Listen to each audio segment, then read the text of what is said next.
अब हम लोग देखेंगे कि विद्युत चुंबकीय बल किसे कहते हैं। देखिए, सबसे पहले डेफिनेशन को हम लोग पढ़ेंगे, उसके बाद हम लोग अच्छी तरीके से समझ लेंगे। इसके पहले वाले लेक्चर का लिंक आपको डिस्क्रिप्शन बॉक्स में मिल जाएगा। चलिए आइए। आवेशित कणों के बीच कार्य करने वाले बल को विद्युत चुंबकीय बल कहते हैं। यानी ये जो बल है, ये जो फोर्स है, ये चार्ज्ड पार्टिकल के बीच आपस में लगने वाले फोर्स को ही हम क्या कहते हैं? विद्युत चुंबकीय बल। विद्युत का मतलब होता है इलेक्ट्रिक यानी बिजली, है ना, और चुंबक मतलब चुंबक, है ना। तो इनके बीच में जो फोर्स लगता है इसी को कहते हैं विद्युत चुंबकीय बल।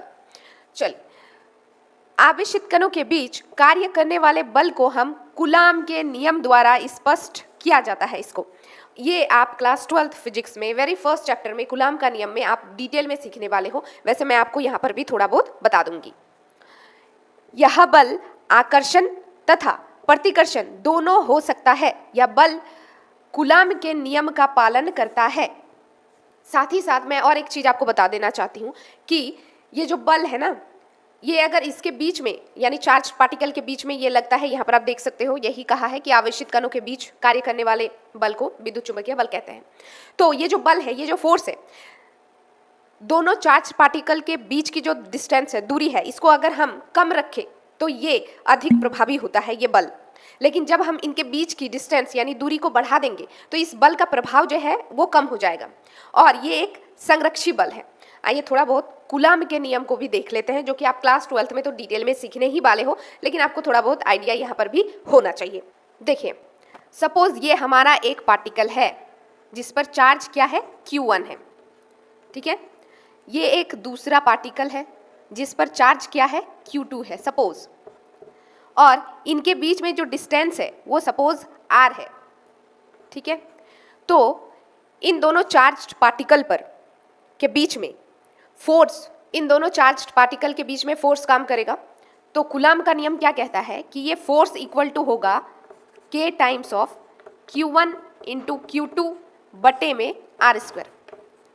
अब डिटेल में ये चीज प्रूफ आप क्लास 12th फिजिक्स में करोगे, लेकिन अभी के लिए आपको ये पता होना चाहिए।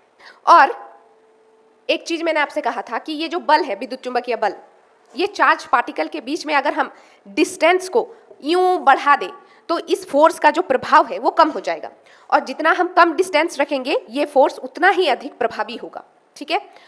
अब और एक चीज था कि ये बल यानी ये फोर्स आकर्षण और प्रतिकर्षण दोनों हो सकता है, अट्रैक्शन और रिपल्सन दोनों हो सकता है। ये किस बात पर डिनोट करता है? ये इन दोनों पार्टिकल के ऊपर कौन सा चार्ज है यानी कौन सा आवेश है इस पर निर्भर करता है।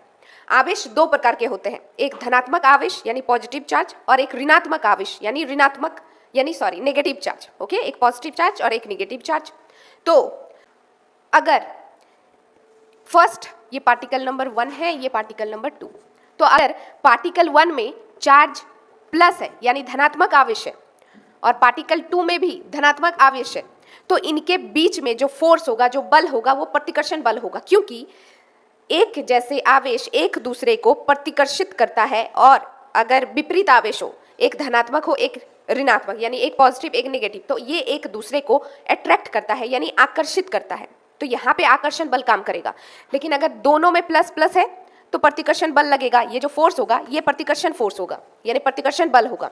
अगर दोनों में माइनस माइनस हो तो यानी ऋणावेश हो तो सेम, दोनों तो सेम है, इसमें भी प्रतिकर्षण बल ही लगेगा। लेकिन अगर एक में प्लस हो और एक में माइनस हो तो यहाँ पर आकर्षण बल हो जाएगा, ये फिर इनके बीच में आकर्षण बल काम करेगा। अब ये प्लस इधर भी हो सकता है, माइनस इधर भी हो सकता है, बस दोनों अलग होना चाहिए, सेम नहीं होना चाहिए। आई होप कि आपको विद्युत चुंबकीय बल अच्छी तरीके से समझ में आ गया है। अब हमारा 2 बल बचता है, फटाफट से देख लेते हैं। नेक्स्ट है हमारा प्रबल नाभिकीय बल। नाभिक के भीतर उपस्थित रहे बल जो प्रोटॉनों तथा न्यूट्रॉनों को परस्पर बांधे रखते हैं, प्रबल नाभिकीय बल होता है। यह बल आकर्षण बल होता है। यह बल आवेश पर निर्भर नहीं करता है, अर्थात जितना बल 2 प्रोटॉनों के बीच होगा उतना ही बल 1 प्रोटॉन के बीच होगा। सबसे प्रबल बल यही होता है, प्रबल नाभिकीय बल। देखिए, नाभिकीय बल होता क्या है?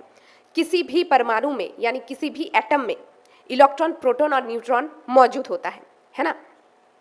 तो जो कोई भी एटम या परमाणु है उसमें उसका नाभिक होता है, ठीक है। नाभिक में ही इलेक्ट्रॉन, प्रोटॉन और न्यूट्रॉन मौजूद होता है। तो इलेक्ट्रॉन और प्रोटॉन को जो आपस में बांधे रखते हैं, वो जो वहाँ पर जो फोर्स काम करता है, जो बल काम करता है, वो है प्रबल नाभिकीय बल।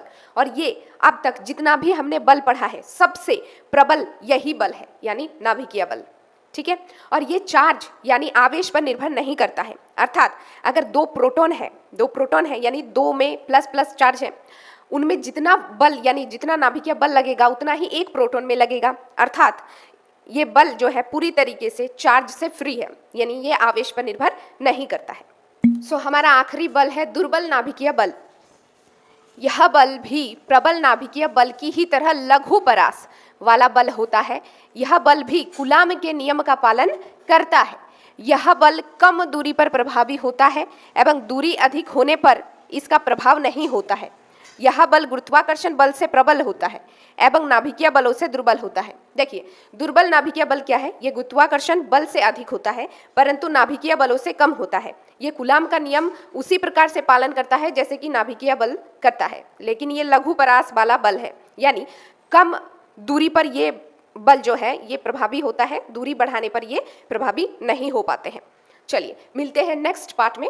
तो इसके पहले वाले वीडियो अगर आपने नहीं देखा तो डिस्क्रिप्शन बॉक्स में लिंक है, आप देख सकते हो और वीडियो को पॉज करके आप नोट डाउन कर सकते हो।